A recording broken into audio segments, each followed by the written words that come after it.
আসসালামু আলাইকুম। আমি আপনাদেরকে বাংলাদেশের একটি অত্যন্ত পরিচিত টিলা, যার নাম বারেক টিলা বা বারেক্কা টিলা নামে পরিচিত। বাংলাদেশের সুনামগঞ্জ জেলার তাহিরপুর উপজেলায় ভারত বাংলাদেশ সীমান্তে এই টিলাটি অবস্থিত।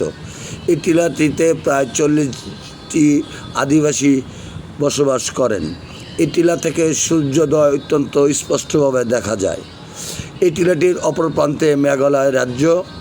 টিলাটির পাশ দিয়ে প্রবাহিত হচ্ছে জাদুকাটা নদী, যা বর্ষাকালে প্রচুর পরিমাণ বালু এবং পাথর নিয়ে আসে এবং তা উত্তোলন করে এখানকার সাধারণ জনগণ জীবনযাপন করেন। এই টিলাটিতে আপনারা দেখতে পাবেন বাংলার প্রাকৃতিক সৌন্দর্য। এই টিলাটিতে একটি সীমান্ত পিলার আছে, যার নম্বর 203, অর্থাৎ বাংলাদেশের শেষ সীমানা। এই টিলাটা থেকে আপনারা বাংলার প্রাকৃতিক সৌন্দর্য উপভোগ করতে পারবেন অত্যন্ত সৌন্দর্যভাবে।